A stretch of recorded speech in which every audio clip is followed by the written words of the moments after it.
Halo, Tian. Halo, Imam. Salah sih.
Cek sound, cek.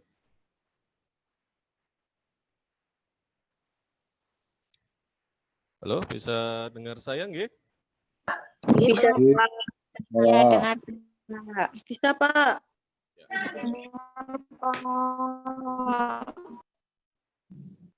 Sudah masuk 24, kita mulai saja ya.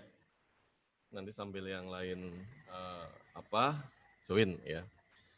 Baik, bismillahirrahmanirrahim. Assalamualaikum warahmatullahi wabarakatuh. Waalaikumsalam warahmatullahi wabarakatuh. Waalaikumsalam. Alhamdulillah wa syukurillah wa la haula wa la quwata illa billah. Wassalatu wassalam ala Rasulillah wa ala alihi wa sahbihi wa man wala amma ba'du. Alhamdulillah segala puji bagi Allah, hari ini kita bisa bertemu lagi di perkuliahan metodologi penelitian kuantitatif nih, untuk pertemuan yang minggu kelima ya kalau tidak salah. Alhamdulillah, salawat dan salam semoga senantiasa tercurah kepada junjungan kita Nabi besar Muhammad Sallallahu Alaihi Wasallam, para sahabat dan para sahabatnya hingga akhir zaman. Mari kita awali kuliah untuk minggu kelima ini dengan membaca bacaan basmalah secara bersama-sama. Bismillahirrahmanirrahim.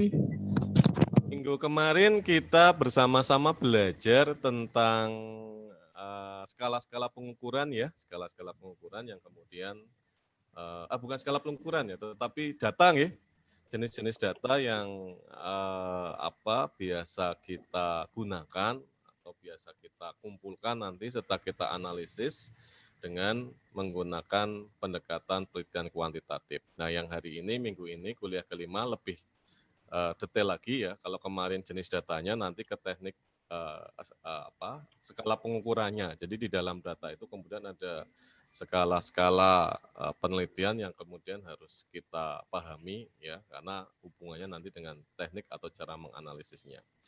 Nah, sebelum saya mempresentasikan slide tentang skala-skala pengukuran, mungkin kita refresh sejenak ya, apa yang kita bahas di pertemuan minggu kemarin. Saya buka dulu filenya.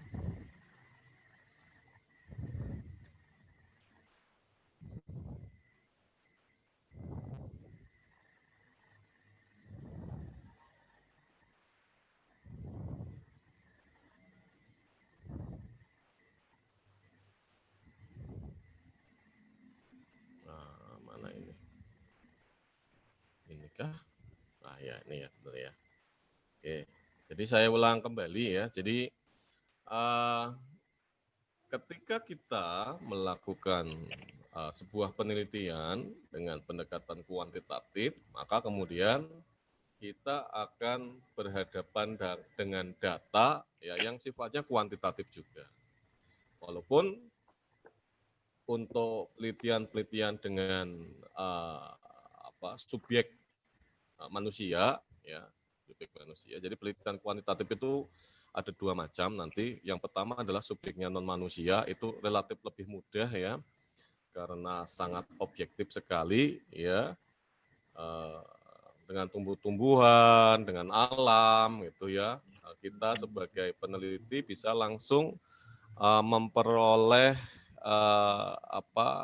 hasil ukurnya secara langsung, dan biasanya hasil ukurnya itu tidak bebas nilai ya, jadi relatif sama gitu, tergantung perlakuan kita. Nah yang kedua, manakala kemudian objek penelitian kuantitatif ini adalah manusia, karena manusia itu punya rasa, punya feeling ya, kemudian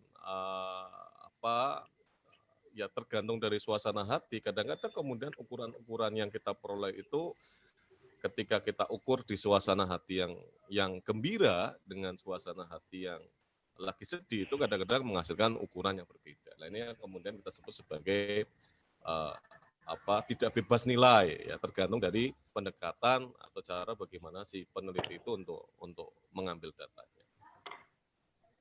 Jadi nanti ketika kita meneliti maka ada jenis data yang harus kita perhatikan. Yang pertama adalah data yang kemudian kualitatif terlebih dahulu ya, kualitatif. Keluaran pertamanya adalah kualitatif. Lah, biasanya nanti dia munculnya adalah dalam bentuk persepsi ya, persepsi diri, kemudian penilaian seseorang terhadap sesuatu ya, atau misalkan bagaimana tanggapan dirinya terhadap sebuah variabel tertentu. Contohnya misalkan sebutkan warna favorit Anda. Nah, nanti kalau kemudian angketnya itu angket tertutup, maka kemudian ada pilihan merah, biru, ya kuning, hijau, orange. Merah, biru, kuning, hijau, orange adalah variabel kualitatif ya. Atau mungkin kalau bentuk angketnya itu angket terbuka, maka kemudian akan membuka peluang bagi si responden untuk menjawab sesuai dengan warna yang dia sukai. Kemudian lagi misalkan yang hubungannya dengan yang kedua adalah dengan persepsi diri ya, atau penilaian dirinya terhadap sebuah pertanyaan yang ditanyakan oleh peneliti. Misalkan bagaimana persepsi Anda terhadap layanan akademik di kampus? Ya, umumnya di sini angketnya adalah angket tertutup yang kemudian pilihan-pilihan jawabannya itu sudah dipilihkan oleh si peneliti. Ya, jadi opsinya dari mulai sangat buruk ya, kemudian buruk, biasa saja, baik dan sangat baik. Nah, ini adalah data-data kualitatif. Lah, karena kita menggunakan pendekatan kualitatif, maka kemudian data-data kualitatif ini harus kita konversikan ya, atau kita kuantifikasikan, atau kita scoringkan ke dalam variabel-variabel kuantitatif. Jadi ada proses scoring. Itu yang pertama. Ya, datanya adalah munculnya pertama kualitatif, kemudian nanti harus kita kuantitatifkan. Yang kedua, ya, datanya itu langsung muncul berupa angka. Ya, jadi ketika diukur kepada responden, ini langsung menghasilkan angka. Jadi tidak perlu lagi dilakukan proses scoring. Contohnya misalkan teman-teman mahasiswa ya, itu nanti meneliti skripsi misalkan mengkorelasikan antara pola belajar dengan hasil belajar. Pola belajarnya itu nanti diperoleh dengan menyebarkan angket ya. Jadi nanti si peneliti ini kemudian memberikan sejumlah pertanyaan melalui angket ini untuk menanyai ya, atau mendapatkan data seputar bagaimana siswa itu memiliki pola belajar setiap harinya. Ya, nanti akan muncul dalam bentuk pertanyaan di angket. Yang kedua adalah hasil belajar. Lah, hasil belajar ini diperoleh dengan menggunakan tes. Ya, jadi si peneliti ini dengan meminta bantuan dari guru di ruang kelas, nanti akan memberikan selembar paket soal, ya, katakanlah misalkan pilihan ganda, soalnya 50, ya, dan kemudian meminta siswa untuk menjawab. Karena bentuknya pilihan ganda, kalau betul nilainya 1, kalau salah nilainya 0. Nah, nanti berarti otomatis nilai akhirnya adalah jumlah benar dikalikan 2. Hasilnya sudah berupa angka. Gitu. Lah, data yang kemudian muncul berupa angka ini dapat dikategorikan menjadi 2 macam. Ya, yang pertama adalah angkanya diskrit. Ya, diskrit itu berarti kelipatan bilangan bulat. Contohnya kalau kemudian teman-teman mahasiswa memberikan soal atau tes kepada siswa, tapi soalnya adalah pilihan ganda. Nah, pilihan ganda kan nilainya hanya benar atau salah. Ketika siswa menjawab dan dinyatakan benar, maka dapat poin 1. Kalau salah, maka kemudian dapat poin 0. Nah, ini disebut sebagai data diskrit. Jadi dia kelipatan bilangan bulat. Nilai akhirnya nanti tinggal dikalikan dengan pengali tertentu. Kalau soalnya 50, ya berarti dikalikan dengan 2. Kalau betul semua kan berarti 50 kali 2, 100. Kalau soalnya 25 dikalikan dengan 4. Kalau soalnya 20 berarti dikalikan dengan 5. Kalau soalnya 10 berarti dikalikan dengan 10. Kalau kita menggunakan skala dari 0 sampai dengan 100. Jadi dia kelipatan bilangan bulat. Yang kedua adalah data kontinum. Data kontinum itu adalah data yang tidak kelipatan bilangan bulat. Jadi juga kemudian memfasilitasi ya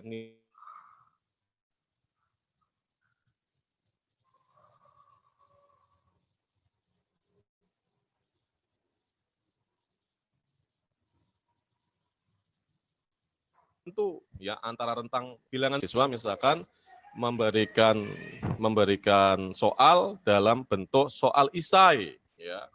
Dalam bentuk soal isai atau soal analisis sederhana begitu ya.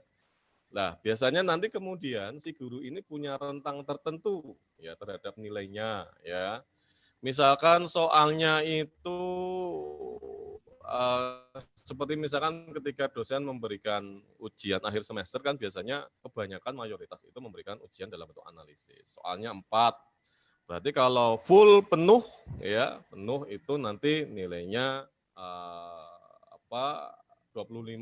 ya. Kalau salah sama sekali dan tidak menjawab itu 0. Nah, nanti tengah-tengahnya nilainya berapa? Nah, ini nanti ketemu nilai koma di situ. Lah, data kontinum ini ya kemudian nanti dibagi menjadi beberapa kategori ya. Ada namanya data ordinal ya. Data ordinal itu data yang kemudian punya label peringkat. Contohnya ini ya.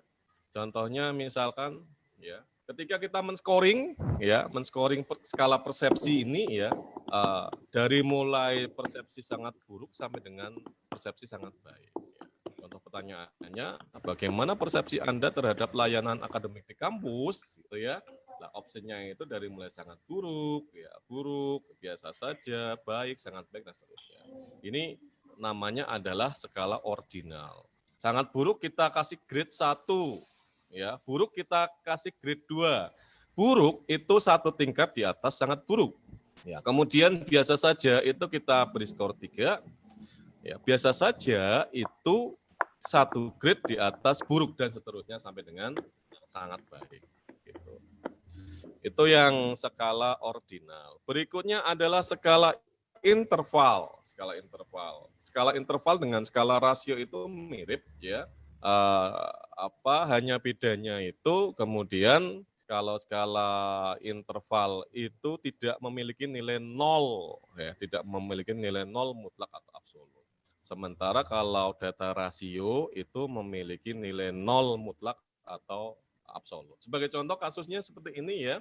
Si peneliti itu misalkan memberikan tes kepada siswa ya. Siswa yang mengikuti tes katakanlah 20. Nah, 1 anak di sini tidak masuk. Nah, tidak masuk ya. satu anak tidak masuk, maka kemudian dia harus dikasih nilai, tidak boleh kosong, maka dikasih nilai 0. Nah, nilai 0 ini ya kita sebut sebagai data interval. Sebaliknya, dari 19 siswa yang ikut tes, ada satu anak yang memang tingkat kemampuan memahami pelajarannya sangat rendah sekali. Sehingga kemudian tidak ada satupun soal yang betul dijawab. Nah, itu ya. Kemudian dia beli nilai 0 di situ. Nah, ini disebut sebagai skala rasio. Ya, sama-sama 0, tetapi 0 yang tidak masuk tadi itu kita kategorikan sebagai data interval. Ya, kalau 0 yang masuk tapi kemudian memang skornya rendah ini kita kategorikan sebagai data rasio. Kira-kira seperti itu. Itu ya, kemudian sekarang kita lanjut ke, jadi ada beberapa tipe data tadi ya, data ordinal, data interval, data rasio begitu. Selanjutnya berikutnya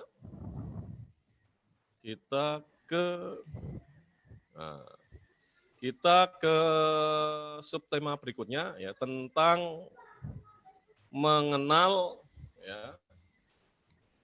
Oke.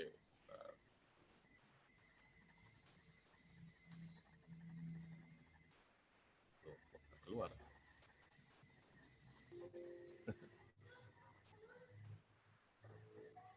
Judulnya adalah nggak keluar. Oke lah, nggak apa-apa ya. Judulnya adalah mengenal ya. Nah, begini aja. Mengenal skala pengukuran dalam penelitian kuantitatif. Jadi kita tadi sudah membahas ada beberapa jenis data-data kuantitatif ya. Dari data ordinal, data interval, data rasio ya. Nah, kemudian nanti ketika adik-adik teman-teman mahasiswa itu melakukan penelitian, ya, khususnya penelitian untuk skripsi tugas akhir, ya, yang dipilih adalah pendekatan penelitian kuantitatif, ya, maka nanti ada beberapa teknik ya untuk mendapatkan data. Nanti kita bahas lebih detail ya setelah perkuliahan minggu kelima, nanti mungkin minggu ke-6 atau ke-7 kita mulai masuk ke bagaimana seorang peneliti kuantitatif itu mengumpulkan data. Jadi kita bahas nanti pertemuan berikutnya tentang teknik pengumpulan data. Yang pertama adalah dengan teknik angket atau kuesioner ya. Ini umum ya, digunakan oleh peneliti dengan pendekatan kuantitatif untuk mendapatkan data ya terkait dengan persepsi responden terhadap pertanyaan-pertanyaan yang ditanyakan oleh si peneliti. Ya. Contohnya misalkan tadi ya paling mudah misalkan meminta si responden itu untuk menilai misalkan bagaimana persepsi responden terhadap layanan akademik kampus ya kalau itu mahasiswa, atau misalkan kalau saya di TPD biasa meminta mahasiswa untuk mengisi kuesioner tentang bagaimana layanan internet kampus secara umum, nanti situ ada beberapa item-item pertanyaan ya. Atau misalkan pelayanan Aplikom ya, kuliah Aplikom, aplikasi komputer gitu. Nah, nanti ada pertanyaan ya, kemudian di situ ada option jawabannya kemudian bisa dipilih. Umumnya nanti menggunakan kuesioner dengan tipe jawaban tertutup, artinya opsinya sudah diberikan oleh si peneliti. Yang kedua itu adalah observasi atau pengamatan, ya, pengamatan atau observasi. Ya sama-sama kalau penelitian kualitatif juga melakukan pengamatan atau observasi, ya. Hanya saja bedanya kalau penelitian kualitatif ini proses pengamatannya itu dilakukan secara detail, ya, secara detail. Kemudian gejala-gejala sosial ya yang terkait dengan variabel ataupun objek yang sedang diteliti itu ditulis secara lengkap, komprehensif. Karena memang kembali lagi kemarin ke kuliah minggu kedua, jadi kalau kita melakukan penelitian dengan pendekatan kualitatif, maka filosofinya si peneliti itu ingin mendeskripsikan ya, gejala-gejala sosial itu secara detail, komprehensif, dan lengkap. Sehingga kemudian catatan-catatan yang terkait dengan observasi di ruang kelas, misalkan ya, kalau itu penelitian di ruang kelas, atau misalkan kalau mahasiswa meneliti tentang tentang kegiatan-kegiatan misalkan pendidikan keagamaan di masyarakat, di TPQ ya, di madrasah diniyah itu dilakukan, dicatat secara detail. Lah, sebaliknya kalau penelitian kuantitatif, karena filosofinya itu si peneliti ingin hanya sekedar melakukan generalisasi atau menyimpulkan kecenderungan gejala sosial, maka nanti cukup dilabel saja. Ya, jadi misalkan teman-teman mahasiswa nanti meneliti tentang proses pembelajaran PAI oleh guru PAI di kelas. Ya, kalau pengamatannya ini pendekatannya kualitatif, maka semua proses pembelajaran dari bagaimana Pak Guru atau Bu Guru ini membuka pelajaran, mengucapkan salam, melakukan persepsi gitu ya, kemudian membawakan pembelajaran inti ya, metode, strategi dan sebagainya itu dicatat secara lengkap. Tapi kalau pendekatannya kuantitatif cukup ditulis kecenderungannya ya. Misalkan yang pertama ya, awal pembelajaran ya, bagaimana guru membuka pembelajaran. Nanti di scoring ya, jika 0 tidak mengucapkan salam ya. Kemudian berikutnya misalkan jika mengucapkan salam dengan bahasa yang baik nanti dikasih skor 1 ya. Kemudian nanti jika mengucapkan salam dengan membangkitkan semangat belajar kasih skor 2. Nanti kemudian dari skor-skor itu kita tabulasikan menjadi sebuah kecenderungan kualitas dari pembelajaran. Itu kan seperti itu. Itu yang kedua, pengamatan atau observasi. Yang ketiga, wawancara sama dengan pengamatan ya. Jadi kalau wawancara itu di dalam pendekatan penelitian kualitatif ya, si pewawancara ya, si pewawancara ini atau orang yang melakukan wawancara itu mencatat semua transkrip pembicaraan ya antara si narasumber dengan si pewawancara, semua dicatat ya. Kalau tidak catat berarti sekarang pakai alat rekam itu nggih.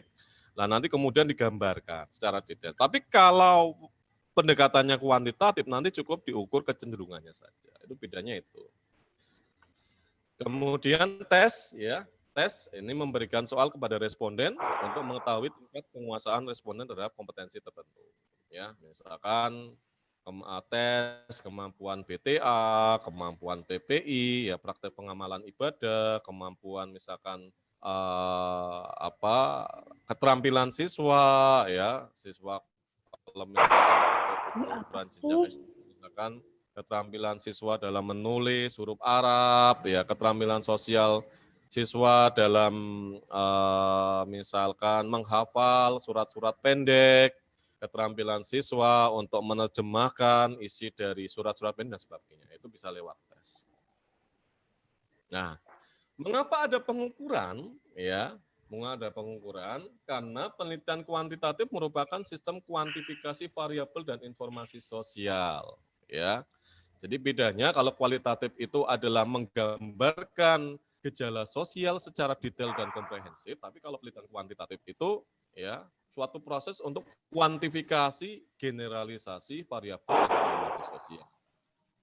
Artinya semua jawaban itu harus diubah dengan perwakilan ya atau representasi tertentu ya dengan menggunakan angka, dan angka itu kemudian nanti bisa diterjemahkan menjadi gejala-gejala sosial. Dalam penelitian kuantitatif, semua informasi kualitatif itu harus diwakilkan dalam bentuk angka dan nilai bobot, atau yang kemudian kita sebut sebagai proses yang disebut sebagai proses kuantifikasi atau proses scoring. Ya, jadi harus ada aturan, ya, harus ada indikator, ya, kemudian harus ada ukuran-ukuran yang jelas, ya, yang kemudian mencoba untuk melabelkan informasi-informasi yang sifatnya kualitatif itu menjadi angka-angka kuantitatif, dan itu harus bisa dipertanggungjawabkan secara ilmiah.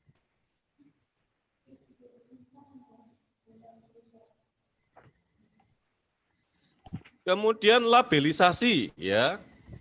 Jadi labelisasi atau scoring, ya ini adalah suatu proses yang penting di dalam proses tabulasi, ya data-data kuantitatif.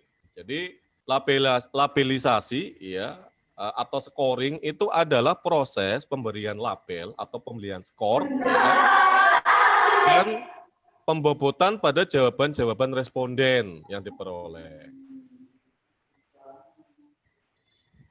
Jadi dengan adanya labelisasi ini diharapkan jawaban dari responden itu seragam dan diubah menjadi bobot angka yang dapat diolah secara statistik, ya, secara statistik. Jadi kalau kita ingin menggunakan alat bantu statistik untuk analisis data kuantitatif, maka kemudian semua jawaban-jawaban dari responden yang sifatnya kualitatif itu harus diubah ke dalam angka. Jadi ada label, ada skor di situ yang kemudian label dan skor ini matching, ya, antara satu label dengan label yang lain. Nah, ini adalah jenis-jenis dan model teknik scaling atau scoring, ya, di dalam penelitian kuantitatif, ya, yang ada 4, ya, modelnya atau ada 4 jenisnya, ya. Yang pertama adalah skala Churchstone, ya, Churchstone, atau kita kenal dengan istilah kalau di buku-buku Metopen itu dikenal dengan teknik equal intent. Teknik equal intent.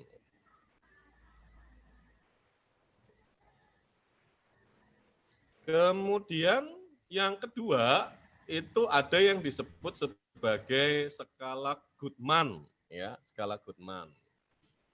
Atau bisa juga dikenal dengan nama skalogram, ya. Nanti bagaimana skala Goodman akan kita lihat satu persatu, ya. Kemudian yang ketiga itu menggunakan teknik skala Likert, ya, Likert scale, ya. Nanti pelabelannya atau scoringnya itu agak berbeda, ya.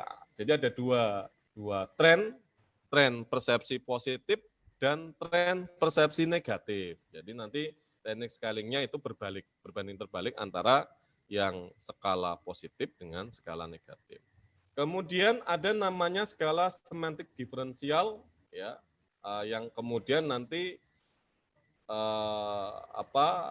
si responden kemudian berdasarkan persepsinya akan langsung mengisikan nilai tertentu yang kemudian mencerminkan dirinya, mencerminkan pendapat dirinya terhadap pertanyaan dari si peneliti. Kita lihat satu persatu, ya.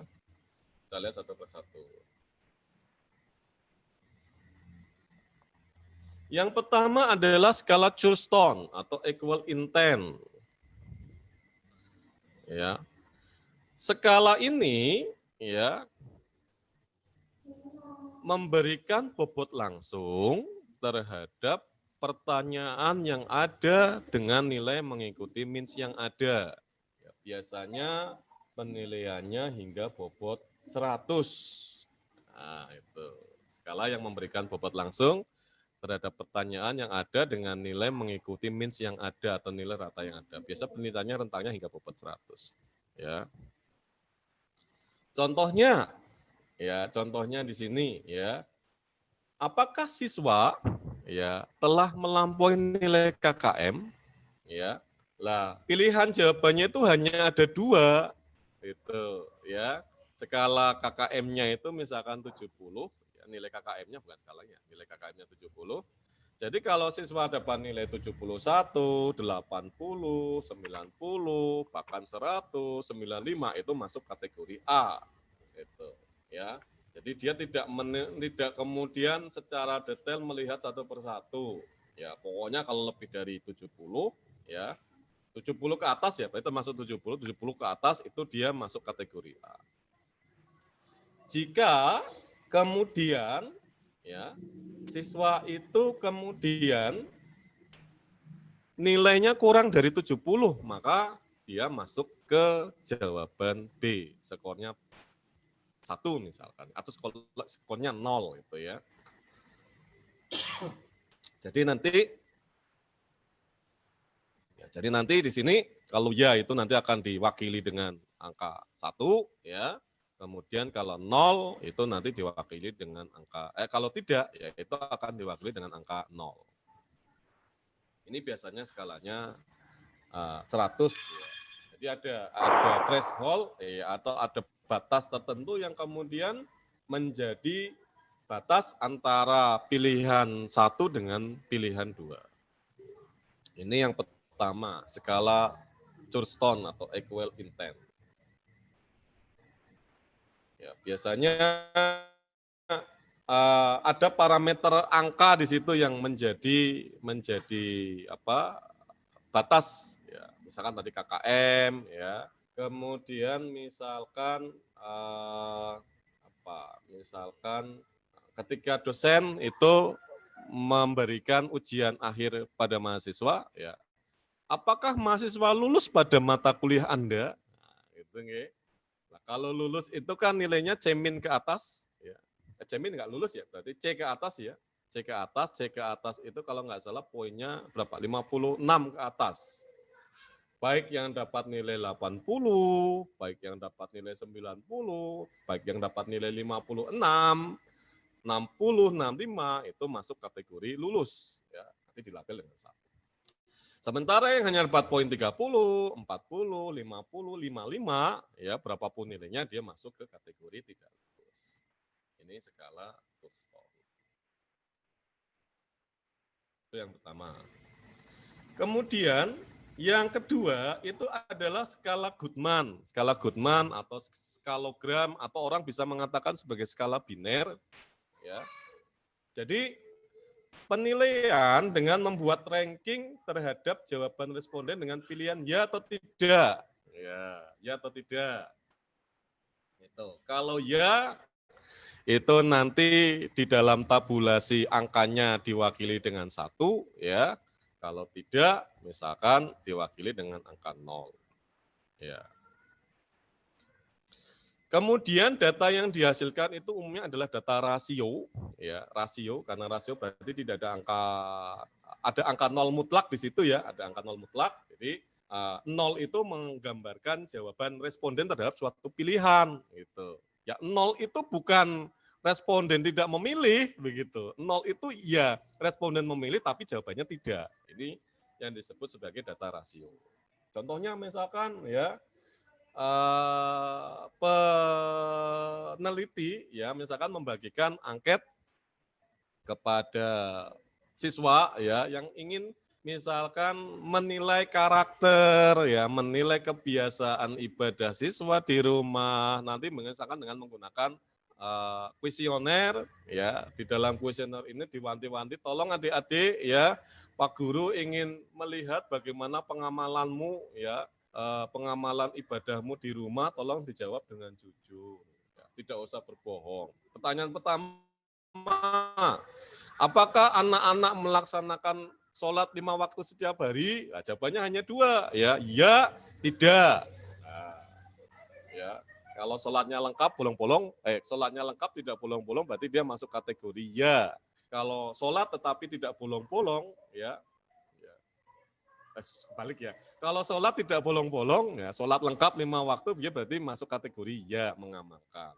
Kalau sholat tetapi bolong-bolong ataupun tidak sholat sama sekali, maka kemudian dia masuk ke kategori B. Ya. Kemudian yang kedua, pertanyaannya, apakah adik-adik itu membaca Quran setiap hari? Ya, rutin. Ya, kalau membaca Quran setiap hari berarti jawabannya ya. Kalau tidak membaca secara rutin ya misalkan seminggu hanya sekali ya atau seminggu 2 kali atau bahkan tidak membaca sama sekali masuknya kategori B ya tidak itu contoh dari skala biner atau skala Goodman atau skalogram. Jadi opsinya hanya 2 ya atau tidak. Ya itu kemudian menggambarkan persepsi responden terhadap sebuah pertanyaan yang harus dia jawab ya bahwa dia setuju ya dengan pertanyaannya. Kalau tidak, itu menggambarkan bahwa dia tidak setuju dengan apa yang ditanyakan. Itu yang disebut sebagai skala Goodman. Ya. Ini ya, contoh yang lain. Ya. gitu ya. Menurut pendapatmu, apakah matematika itu sulit? Ya, nah, jawabannya hanya dua, ya atau tidak. Apakah kamu kesulitan berbicara menggunakan bahasa Inggris? Ya, ya atau tidak. Itu skala Goodman.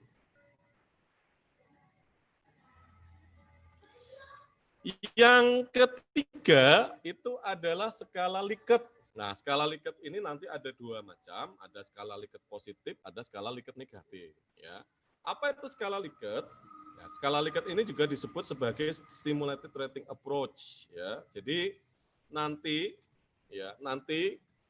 eh, apa eh, apa istilahnya? Jadi nanti si peneliti itu kemudian menghimpun ya jawaban-jawaban responden terhadap pertanyaan yang diberikan ya, dan pilihannya itu kira-kira model jawaban pilihannya di dalam angket itu ada 5 ukuran. Ada 5 ukuran ya. Yang pertama sangat tidak setuju, ya umumnya kita beri nilai 1 itu. Kemudian tidak setuju, ini kita beri nilai 2. Kemudian netral, ya netral, ini kita beri skor 3. Ya. Setuju itu kita beri skor 4. Ya. Kemudian sangat setuju, ini kita beri skor 5. Bisa juga yang lain ya, sangat tidak baik atau sangat buruk ya. Ini kita beri 5, buruk itu kita beri kok 5, balik ya. Sangat buruk itu kita beri 1 ya. Buruk itu kita beri 2, biasa-biasa saja atau netral itu kita beri 3 ya. Baik kita beri 4, sangat baik kita beri 5. Ya. Contoh misalkan ya. Bagaimana penilaianmu ya bahwasannya ketika mahasiswa belajar di IAIN Purwokerto, kemampuan pengetahuan keagamaannya itu lebih baik. Nah, nanti jawabannya ini opsinya ada 5 tadi. Sangat tidak setuju, ya biasa-biasa saja, setuju, sangat setuju. Umumnya dia akan memberikan nilai kalau tidak setuju ya sangat setuju. Gitu. Ya, karena kan IAIN Purwokerto adalah lembaga pendidikan tinggi keagamaan, jadi ya default-nya ya ketika mahasiswa belajar selama 4 tahun kemudian lulus jadi sarjana, nanti ada upgrade kemampuan pengetahuan keagamaan. Itu contoh. Ini menanyakan persepsi positif ya. Kemudian ya masih terkait dengan persepsi positif, misalkan saya di TIPD itu sering memberikan kuesioner pada mahasiswa ya. Yang pertanyaannya begini ya. Bagaimana penilaian mahasiswa terhadap keramahan staf TIPD ya ketika melayani mahasiswa. Nah, ini jawabannya bisa beragam gitu ya.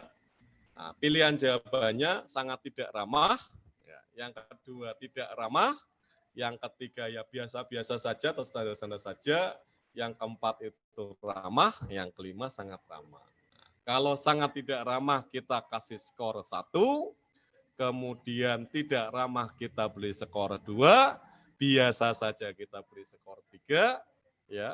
Setuju skor ramah skor 4, sangat ramah skor 5. Nanti bisa variatif. Ini yang kita sebut sebagai teknik skala Likert dengan menanyakan persepsi positif. Ya, jadi yang ditanyakan itu hal yang positif kepada responden.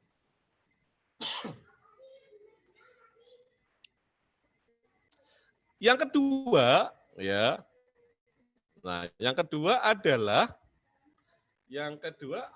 skala Likert tetapi persepsinya negatif.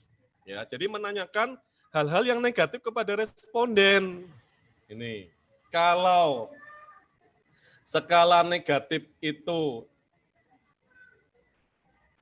sangat tidak setuju, ya, jadi kebalikan dari skala Likert positif. Jadi kalau skala Likert positif itu yang paling rendah, ya, 1 itu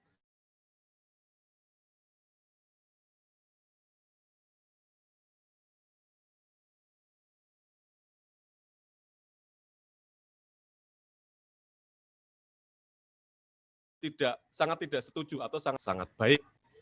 Kebalikannya, kalau skala Likert negatif, ya, itu yang kualitasnya itu paling baik, ya, itu justru dikasih skor 1. Ya. Sementara yang kualitasnya paling buruk, ya, itu diberi skor 5. Jadi di sini contohnya sangat setuju kita beri skor 1, ya. Kemudian setuju ini kita beri skor 2. Kemudian netral, ya ini kita beri skor 3, ya. Kemudian tidak setuju ini kita beri skor 4, ya. Pertanyaannya, ya. Misalkan kasus pertama misalkan, ya. Atau saya beri contoh saja, ada contohnya nggak di sini, ya? Oke, ada contohnya misalkan ini yang persepsi positif tadi, ya. Bagaimana pendapatmu terhadap kedisiplinan mengajar dosen X? Kedisiplinan ini menanyakan persepsi positif, ya. Jadi kalau sangat buruk nanti kita kasih skor 1, buruk kita kasih skor 2, biasa saja kita kasih skor 3, baik kita beri skor 4, sangat baik ini kita beri skor 5. Ini yang persepsi positif. Oh, ini yang negatif. Oke, saya tambahkan di sini, ya. Ini masih positif, ya. Bagaimana pendapatmu terhadap mutu layanan fakultas, ya? Sangat mengecewakan ini kita beri skor 1, mengecewakan ini kita beri skor 2, ya. Kemudian biasa saja kita beri skor 3, memuaskan kita beri skor 4, sangat memuaskan kita beri skor 5. Sekarang contoh aplikasi untuk persepsi negatif. Ini, ya, contohnya. Nah, ini saya copy saja misalkan. Nah, ini mana tadi, ya? Ini, bentar, ini saya. Nah, ini nggih. Aplikasi. Nah, ini yang contoh persepsi negatif. Ya. Contohnya misalkan begini. Bagaimana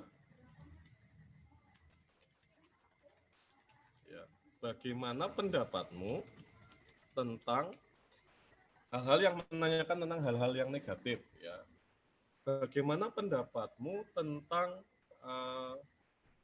misalkan tentang sulitnya,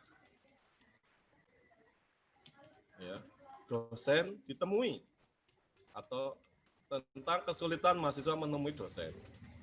Nah, ini kan persepsi negatif. Nah, pilihan jawabannya ini dari yang paling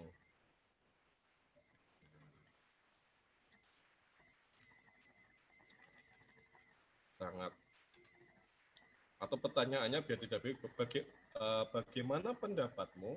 Apakah kamu setuju? Nah, gitu aja, ya. Apakah kamu setuju bahwa sebagian besar dosen sulit ditemui? Nah, ini lebih jelas pertanyaannya.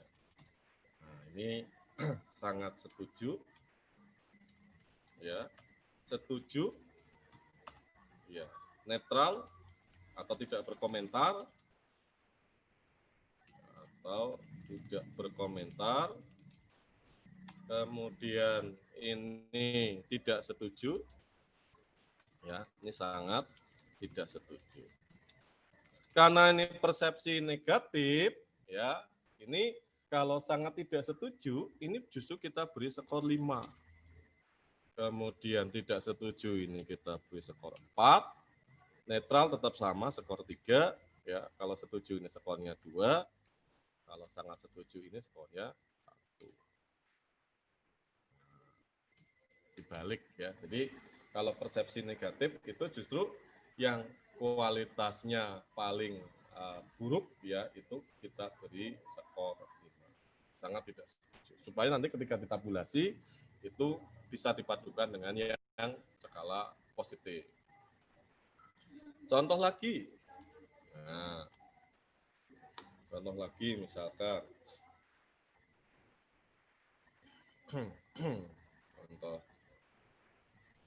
lagi misalkan kalau misalkan ini menanyakan karakter kepada siswa ya, misalkan ini persepsi negatif ya, seberapa sering ya kamu ya tidak menjalankan sholat, nah misalkan gitu ya. Karena ini pertanyaannya kepada anak-anak SDMI yang belum balik gitu ya. Jadi sholat ini sebagai, misalkan ditanyakan pada anak-anak kelas 1, kelas 2, kelas 3, itu kan kelas 4, itu kan relatif belum balik ya.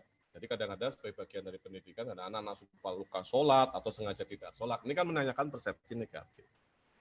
Nah, ini jawaban opsinya itu ya.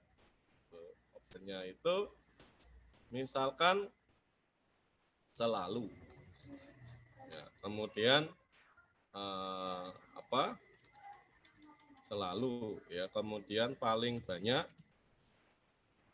4 kali sehari. Ini paling banyak 3 kali. Ya, ini paling banyak 2 kali atau 1 kali di sini boleh lah ya. Kemudian tidak pernah. Nah, tidak pernah. Ini supaya imbang berarti antara 2 sampai 3. Antara 2 kali sampai dengan 3 kali. Nah, ya, karena ini menanyakan persepsi negatif ya. Seberapa sering kamu tidak menjalankan sholat? Nah, ini persepsi negatif. Karena persepsi negatif berarti scoringnya terbalik ya, yang paling kualitasnya paling bagus itu justru kita beri nilai, kualitasnya paling tinggi ya itu kita beri nilai 5. Jadi ini lalu ya, ini kita beri 1, ini kita beri 2 ya, ini kita beri 3, ini kita beri 4 skornya, ini kita beri, kira-kira seperti itu. Jadi ada persepsi positif, ya, kemudian ada persepsi negatif. Berikutnya, nah, saya slideshow dulu ya. Berikutnya yang keempat itu adalah skala yang kemudian kita sebut sebagai skala semantik diferensial. Jadi teknik ini itu memberikan pilihan kepada responden untuk mempersepsikan sesuatu itu berdasarkan persepsi pribadi responden. Ya. Tetapi ya option jawabannya itu dalam bentuk angka, itu ya, tidak dalam bentuk pilihan-pilihan kualitatif. Kalau ini kan pilihan-pilihan kualitatif ya. Nah, ini pilihan-pilihan kualitatif. Nah, bagaimana pendapatmu terhadap mutu layanan fakultas? Ini sangat memuaskan, biasa saja, mengecewakan, sangat mengecewakan. Ini pilihan-pilihan kualitatif. Ya, nanti responden diminta untuk mencontreng atau memberikan checklist pada satu saja dari 5 pilihan. Dan nanti kemudian yang melakukan scoring itu adalah si peneliti. Tapi kalau teknik skala semantik diferensial, ya, itu langsung diberikan, ya, nah, langsung diberikan angka di situ. Jadi nanti meminta si responden itu untuk mempersepsikan dirinya terhadap pertanyaan yang diberikan peneliti dengan cara memilih satu angka. Biasanya rentangnya antara 1 sampai dengan 10. Ya, jadi kalau 1 ini dianggap kualitasnya paling buruk, ya. Kalau 10 ini dianggap kualitasnya paling baik. Ya, jadi buruk itu di sebelah kiri, ya. baik itu sebelah kanan. Nah, contohnya seperti ini ya. Menurut berikan penilaian ya, berikan penilaian dengan memberikan atau melingkari satu nilai yang menurut Anda itu cocok dengan yang ditanyakan. Misalkan pertanyaannya tentang seputar akademik kampus ya. Yang pertama keramahan staf akademik. Nah, ini disuruh milih. Kalau paling judes itu 1, kalau selalu senyum itu 10. Nanti dikasih nilai berapa? 1. Yang kedua adalah mudah tidaknya dosen ditemui. Nah, kalau mudah itu di kanan, ya kalau sulit itu di kiri. Nanti dikasih menuliskan angka tertentu. Kemudian kecepatan layanan, ya kalau lambat itu di kiri, ya kalau cepat itu di kanan.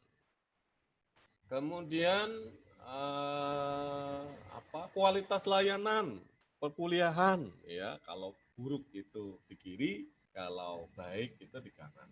Diberikan untuk pilihan dalam bentuk memilih satu angka. Ya. Kemudian berikutnya misalkan fasilitas ruang kuliah lah ini ya. Kalau buruk itu di kiri, kalau baik itu di kanan. Nah ini intinya di sini adalah meminta si peneliti ya peneliti meminta si responden untuk memilih salah satu angka. Itu yang kemudian disebut sebagai skala semantik diferensial. Ya, contohnya ini di sini, berikan pendapatmu terhadap kemampuan Pak X dalam mengajar di kelas. Pilih salah satu skala. Dari yang paling kiri tidak profesional sampai dengan 10 yang paling profesional yang paling. Kemudian terakhir satu lagi, nah, ya, yang disebut sebagai rating scale. Ya, rating scale ini hampir mirip dengan teknik semantik diferensial. Jadi rating scale adalah teknik pengukuran di mana responden diberikan pilihan untuk mempersepsikan sesuatu berdasarkan persepsi pribadi responden. Ya, itu responden akan memilih salah satu nilai dari nilai paling rendah sebelah kiri dengan nilai paling tinggi ya, kebalik. Nilai paling rendah sebelah kiri dan nilai paling tinggi di sebelah kanan. Paling tinggi di sebelah kanan. Nah, kemudian bedanya, jadi apa sih bedanya antara teknik semantik diferensial dengan teknik rating scale? Kalau teknik semantik diferensial ini si peneliti itu tidak memberikan indikator, ya. Jadi tidak memberikan indikator, jadi hanya ya buruk ini di kiri, baik itu di kanan, ya. Ini terserah si persepsi mau ngasih nilai berapa, jadi tidak ada kisi-kisinya, ya. 1 itu si indikatornya apa, 2 itu apa, 3 apa, 4 apa, dan sebenarnya sampai dengan 10. Ya kira-kira saja lah, saya pengen isi kayaknya biasa-biasa saja itu keramahan dari staf akademik fakultas, ya saya kasih 5 lah gitu, atau 6 gitu. Kemudian kalau ditanyakan bagaimana kualitas fasilitas perkuliahan di ruang kelas, misalnya nggak ada AC-nya, ya kipasnya sering mati, ya. Kemudian lampunya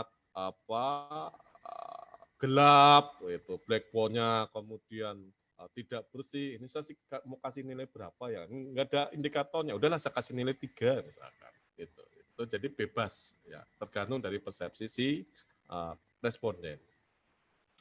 Kalau yang rating scale ini setiap nilai akan diberikan indikatornya yang kemudian ditentukan oleh si peneliti, sehingga kemudian ya penilaiannya itu lebih objektif. Kalau semantik diferensial itu bias kepada si responden ya. Kalau rating scale ini ketika responden itu tidak memilih salah satu jawabannya, maka di situ sudah ada indikator yang kemudian mewakili dari setiap option jawaban yang tidak dipilih. Kemudian data yang diperoleh itu bersifat rasio, ya bisa rasio, bisa interval. Juga termasuk misalkan kalau tidak ingin berkomentar di situ juga ada nilainya. Contohnya, misalkan ya, bagaimana pendapatmu terhadap kedisiplinan Pak X selama mengajar? Ya, kalau yang semantik diferensial itu yang kiri ya tidak disiplin, yang kanan disiplin, ya 1 sampai 5 misalkan atau 1 sampai 10.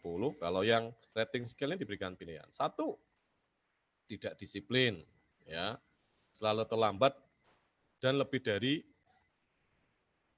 apa nih? 1 tidak disiplin, selalu terlambat dan lebih sering tidak kuliah. Ya, selalu terlambat dan lebih sering tidak kuliah. Nah, ini kasih skor 1. Kemudian berikutnya 2 kurang disiplin, sering sekali terlambat dan lebih dari 3 kali tidak mengajar. Ya, lebih dari 3 kali tidak mengajar. Kemudian 3 disiplin, meskipun terkadang datang terlambat, ya, tapi sesekali juga tidak mengajar. Yang keempat sangat disiplin, selalu datang tepat waktu, tidak pernah absen mengajar. 5 misalkan apalagi lebih baik. Ini yang disebut sebagai teknik rating scale. Jadi si peneliti itu kemudian memberikan kisi-kisi, memberikan indikator sehingga nanti si responden relatif tidak bias ya ketika kemudian ingin memilih opsi tertentu. Oke, itu kira-kira mungkin pembahasan kuliah pada pagi hari ini ya. Jadi kesimpulannya tadi ada 5 ya, ini kurang 1 ternyata di sini ya. Ada 5 jenis dan model skala pengukuran kuantitatif. Jadi yang pertama adalah skala Thurston. Jadi nanti option jawaban itu biasanya ada 2 ya. Nah, biasanya ada nilai-nilai tertentu, ya, nilai-nilai tertentu yang kemudian menjadi batas ya antara option A dengan option B ya, itu yang Thurston. Kemudian yang kedua adalah skala Goodman. Skala Goodman itu adalah skala di mana option jawabannya itu sifatnya biner, ya dan tidak. Ya, jadi jawabannya hanya ya dan tidak, benar atau salah. Termasuk ketika teman-teman mahasiswa misalkan memberikan tes kepada anak-anak ya, memberikan soal ya option jawabannya bukan A, B, C, D tapi hanya A dan B ya. Benar atau salah itu termasuk skala Goodman. Kemudian 3 adalah skala Likert. Ya, skala Likert ada 2 macam. Skala Likert positif ya sama skala Likert negatif. Kalau skala Likert positif berarti menanyakan hal yang persepsinya positif menurut responden ya. Kalau skala Likert positif itu nilai skor paling rendah itu ditanyakan kepada hal-hal yang kemudian menurut si responden persepsinya paling tidak baik, paling rendah. Dan skor yang paling tinggi itu diberikan kepada pilihan jawaban yang kemudian mencerminkan persepsi responden bahwa itu paling baik ya, atau paling tinggi. Yang berikutnya skala Likert negatif ya, ini adalah menanyakan hal-hal yang sifatnya adalah negatif menurut responden. Kebalikan dari skala Likert positif ini kemudian kalau si responden kemudian memberikan pilihan jawaban paling tidak setuju atau paling buruk, itu kemudian kita berikan skor yang paling tinggi 5. Kebalikannya kalau kemudian si responden ini memberikan pilihan jawaban sangat setuju ya atau sangat baik, maka kemudian kita beri skor 1. Kemudian berikutnya adalah semantik diferensial. Jadi si responden nanti diminta untuk mengisikan angka tertentu yang kemudian mewakili persepsi dirinya ya terhadap pertanyaan yang diberikan oleh peneliti. Kalau kemudian persepsinya ke arah buruk, maka dia akan diberikan jawaban mendekati 1 ya. Kalau ke arah baik, berarti dia akan diberikan pilihan jawaban mendekati 10 atau mendekati 5. Tergantung dari skalanya, antara 1 sampai 10, 1 sampai 5 ya, atau 1 sampai 100 juga bisa. Dan yang kelima ya, terakhir rating scale itu adalah kemudian hampir sama dengan semantik diferensial, hanya saja kemudian setiap skor itu si peneliti memberikan indikator atau memberikan kisi-kisi terhadap skor yang kemudian ingin dilingkari atau dipilih oleh si responden. Oke, mungkin itu saja yang bisa saya berikan ya pada perkuliahan hari Rabu ini ya, bertepatan dengan hari cuti bersama ya. Mohon maaf mahasiswa saya minta kuliah ya, karena juga kuliahnya hanya sifatnya online ya, tidak harus datang ke ruang kelas sehingga kemudian nanti kita tidak perlu mencari waktu untuk mengganti kuliah. Sebelum diakhiri, mungkin ada pertanyaan dari para mahasiswa terkait dengan materi yang kita bahas. Dipersilakan. Saya, Pak. Ye, Mas Pian. Ingin bertanya, tadi terkait teknik pengumpulan data kuantitatif itu kan bisa dengan wawancara. Ya. Nah, untuk pertanyaan wawancaranya itu nanti ikut dilampirkan di skripsi apa enggak, Pak? Kalau pendekatan penelitian yang kuantitatif ya, karena wawancara itu adalah data bukan data primer ya. Data primer itu biasanya data-data yang kemudian nanti berasal dari tes ya, kemudian berasal dari angket gitu ya. Kalau kemudian mengambil wawancara sebagai salah satu teknik pengumpulan data, maka sekali lagi nanti teknik untuk mendapatkan datanya itu berbeda, Mas, gitu nggih. Ya, kalau pendekatannya kualitatif kan kemudian seluruh transkrip dari pembicaraan kan kita catat ya, kita rekam, kemudian nanti diketik dalam bentuk transkrip. Kalau pendekatannya kuantitatif relatif banyak kecenderungannya saja begitu ya.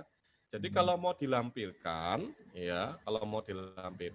maka yang dilampirkan adalah pertanyaannya, kemudian jawabannya itu tidak panjang lebar dari mulai awal sampai dengan akhir ya. Diawali dari salam pembuka, kemudian pertanyaan-pertanyaan basa-basi begitu. Kalau kualitatif seperti itu ya. Kalau orang ketika bertamu ke seseorang kan kemudian tidak to the point mau ngapain, kan biasanya ada prolognya dulu. Itu semuanya dicatat, dilampirkan di dalam lampiran skripsi. Tapi kalau pendekatannya kuantitatif itu cukup to the point-nya saja. Kecenderungan ketika si responden menanyakan sesuatu. Contohnya begini misalkan ya. Misalkan Mas Wian ingin meneliti tentang kompetensi pedagogis dan kompetensi profesional guru PAI. Ya, kalau pendekatannya kualitatif, maka yang ditanyakan kan banyak. Bagaimana cara guru mengajar, ya, bagaimana kemudian metode mengajarnya, kemudian kemampuan pemahaman materinya, itu kan ditulis lengkap sekali. Wawancaranya misalkan dengan kepala madrasah atau kepala sekolah, itu ditulis lengkap. Jadi kalau pendekatannya kuantitatif cukup kecenderungannya saja. Menurut Bapak, bagaimana kemampuan pedagogis guru PAI di sekolah ini. Nah, nanti tinggal dijawab, ya kecenderungannya sangat baik. Begitu aja. Ya. Kalau yang kualitatif lengkap dari awal sampai dengan akhir. Karena kalau penelitian kualitatif sekali lagi ya, filosofinya itu ingin membongkar, ingin mendeskripsikan gejala-gejala sosial secara detail. Kalau penelitian kuantitatif itu hanya sekedar menggambarkan, menggeneralisasikan bagaimana kecenderungan dari sebuah gejala sosial. Jadi kesimpulannya ya boleh dilampirkan ya, misalkan transkrip wawancara boleh dilampirkan, tetapi tidak semuanya kemudian ditulis secara lengkap. Cukup hanya jawaban-jawaban yang kemudian mendeskripsikan kecenderungan jawaban dari si narasumber terhadap apa yang ditanya. Begitu Mas Pian. Iya, Pak. Terima kasih, Pak. Ya, gitu.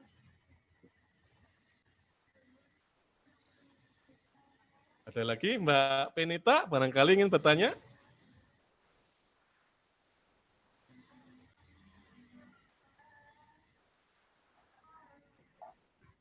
Ya. Silakan.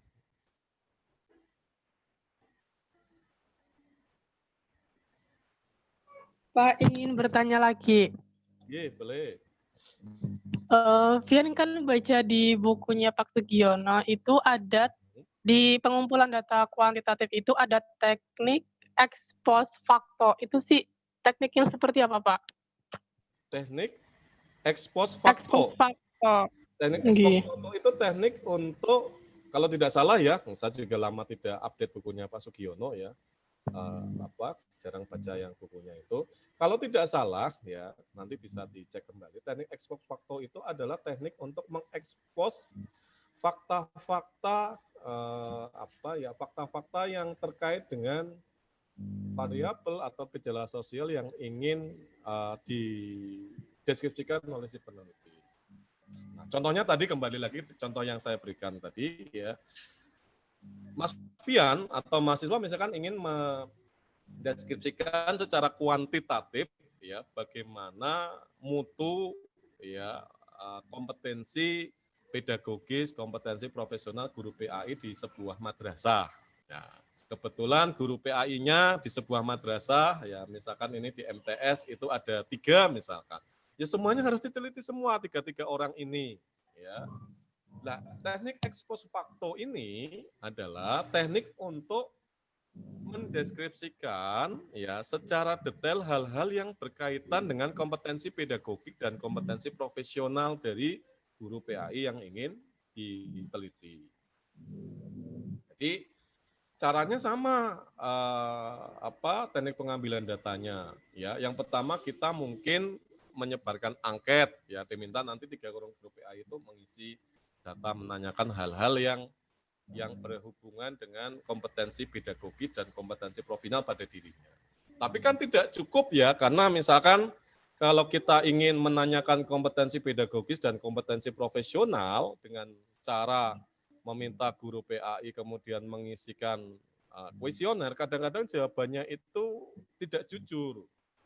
Ya, apalagi tahu ini penelitian mahasiswa nanti akan disidangkan di Monakosa, ya nanti situ ada lembaganya ditulis, kemudian nanti akan diupload ke repository, ya nanti ada namanya di situ juga, kemudian namanya tidak disamarkan, maka kecenderungan dari responden biasanya kemudian akan menjawab hal-hal yang baik pada dirinya, kan gitu nggih. Misalkan ditanya, apakah Bapak Ibu itu selalu membuat RPP ketika mengajar, ya? Kemudian apakah Bapak Ibu selalu mengupdate materi pelajaran dengan membaca buku keagamaan terbaru ya? Apakah Bapak Ibu bisa menggunakan TIK dalam pembelajaran? Apakah Bapak Ibu kemudian bisa membuat file-file animasi untuk pembelajaran? Maka kemudian kecenderungan dari responden ya guru ini akan ya minimal paling tidak dia akan menjawab nilai 4 ya baik ya baik atau sangat baik ya namanya ditanya bias personal diri kan kecenderungan manusia akan seperti itu.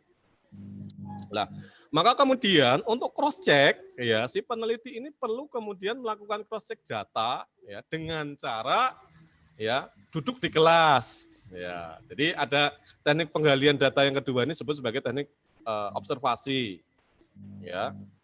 Ya, tujuannya adalah untuk memverifikasi ya pertanyaan-pertanyaan yang ada di angket itu apakah jawabannya sesuai dengan keadaan yang senyatanya di dalam kelas. Nah, ini disebut sebagai expos facto ya, expos facto. Jadi mengekspos fakta-fakta empirik ya secara langsung.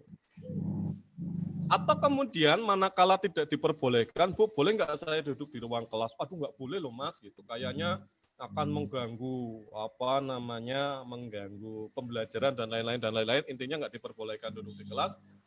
Cara expose faktor yang kedua adalah misalkan dengan bertanya kepada siswa ya.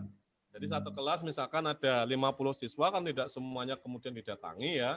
Kita random aja sampling misalkan ambil 10 siswa ditanyai ya. Ketika Pak Guru itu mengajar apa pakai slide PowerPoint? Oh, pakai Mas, betul gitu. Ya, itu responden pertama. Nanti respon kedua ditanyai pertanyaan sama sampai kemudian kita ketemu oh ternyata betul bahwa Pak Guru itu menggunakan PowerPoint. Apakah Pak Guru itu sering ketika menjelaskan sebuah materi itu siswa dapat menangkap dengan jelas? Kan pilihannya kan variatif antara siswa pertama dengan siswa ke-10. Nah, kita akan lihat kecenderungan. Itu teknik expose fakto yang kedua. Atau yang ketiga, misalkan tidak sempat ya karena ketemu siswa harus ketemu 10 siswa di sini, ketemu dengan kepala madrasahnya. Nah, ini Pak mohon maaf nyun sewu ini saya mau meneliti skripsi tetapi tidak diizinkan oleh beliau untuk masuk kelas ya untuk observasi. Nah, ini hanya sekedar verifikasi data begitu ya. Nah, ini betul nggak kalau misalkan Pak Abu ini, Pak Abu menurut beliau itu kalau mengajar itu sering menggunakan PowerPoint ya, kemudian menggunakan TIK, betul atau tidak sih Pak? Oh betul itu, ya itu verifikasi ya. Kalau Bu Indah ini kata beliau di sini itu beliau bisa juga menggunakan media-media TIK yang lain. Oh nggak bisa Mas, itu Bu Indah kebetulan beliau udah sepuh ya. Jangankan pakai media IT, ngetik aja buka komputer aja Bu. Nah, ini bagian dari verifikasi. Nah, verifikasi itu adalah bagian dari expose fakta. Jadi mengekspos fakta-fakta ya secara detail yang kemudian akan diukur kecenderungan. Kira-kira seperti itu, Mas. Iya, Pak. Terima kasih, Jadi Pak. kombinasi dari banyak teknik penggalian data yang kemudian ingin memverifikasi fakta-fakta secara detail dan lengkap. Begitu. Iya, Pak. Ya. Ada lagi? Oke, kalau tidak ada, saya ingin memberikan tugas sekarang ya, karena sudah masuk ke perkuliahan minggu kelima ya. Tugas mahasiswa sekarang berlatih untuk membuat membuat instrumen penelitian sederhana dulu. Ya, nanti tugasnya saya unggah ke Ikhlas. Intinya begini ya, silakan mahasiswa memilih salah satu judul penelitian kuantitatif. Ya. Salah satu judul penelitian kuantitatif, kemudian membuat instrumen penelitiannya dengan menggunakan angket atau kuesioner ya. Buat 10 pertanyaan ya, buat 10 pertanyaan yang kemudian merepresentasikan ya hal-hal yang ingin ditanyakan terkait dengan variabel-variabel penelitian yang ingin diteliti. Itu ya. Kemudian dari 10 pertanyaan itu, nanti kan ada 5 teknik pengukuran ya. Dari Thurston itu buat dua pertanyaan dengan option jawabannya menggunakan Thurston. Kemudian yang kedua adalah skala Goodman skala biner, 2 pertanyaan menggunakan biner. Kemudian yang ketiga itu skala Likert ya, skala Likert. 1 Likert positif, 1 Likert negatif ya. Jadi udah ada 6. Kemudian berikutnya adalah menggunakan semantik diferensial 2 pertanyaan ya. Dan yang kelima adalah menggunakan rating scale 2 pertanyaan. Begitu guys jawabannya, pertanyaannya. Begitu tugasnya ya, sekali lagi saya ulangi. Silakan mahasiswa memilih satu topik penelitian kuantitatif, kemudian membuat instrumen kuesioner. Di dalam kuesioner itu ada 10 pertanyaan, 2 itu menggunakan option jawabannya menggunakan Thurston scale, 2 pertanyaan menggunakan Goodman, 2 pertanyaan menggunakan Likert, 1 Likert positif, 1 Likert negatif, 2 menggunakan semantik diferensial, dan 2 pertanyaan menggunakan rating scale. Untuk jawaban, ya silakan diketik saja, ya diketik di selembar kertas, kemudian nanti diunggah ke Ikhlas itu untuk tugas pertama dari perkuliahan metode ini.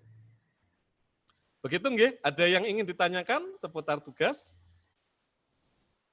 Saya, Pak. Nggih. Untuk deadline-nya kapan, Pak? Deadline-nya 1 minggu cukup ya. Mau hanya tugas sederhana sekali kok. Oke, Pak. Ya, oke. Nanti sampai dengan perkuliahan di minggu berikutnya. Begitu. Sambil berlatih membuat instrumen. Nanti di kuliah minggu yang akan datang, saya akan lanjutkan ke teknik penggalian data. Ya, jadi nanti saya akan cerita detail bagaimana cara kita membuat kuesioner, ya, kemudian melakukan observasi, melakukan wawancara, sampai dengan melakukan tes dengan pendekatan kuantitatif. Ya, nanti terkait dengan instrumen-instrumen yang kemudian juga harus dibangun untuk masing-masing teknik penggalian data. Cukup ya? Kayaknya sudah pukul 8.25, barangkali ada perkuliahan yang lain ya. Saya cukupkan dulu sekian nggih untuk pertemuan kuliah hari ini ya. Terima kasih atas partisipasi mahasiswa mengikuti perkuliahan metode penelitian untuk hari Rabu tanggal 28 Oktober 2020 ya. Mari kita akhiri kuliah dengan bacaan hamdalah secara bersama-sama. Alhamdulillahirobbilalamin. Kita ketemu lagi di kuliah online di minggu berikutnya nanti hari Rabu tanggal berapa nih minggu depan? Tanggal berapa? November ya. Tanggal 4 November tahun 2020. Mari kita akhiri juga dengan bacaan doa penutup majelis bersama-sama. Bismillahirrahmanirrahim.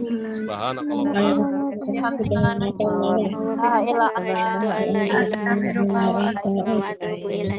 akhiri. Assalamualaikum warahmatullahi wabarakatuh. Waalaikumsalam warahmatullahi wabarakatuh. Terima kasih Bapak. Terima kasih Pak. Terima kasih. Allah. Pak.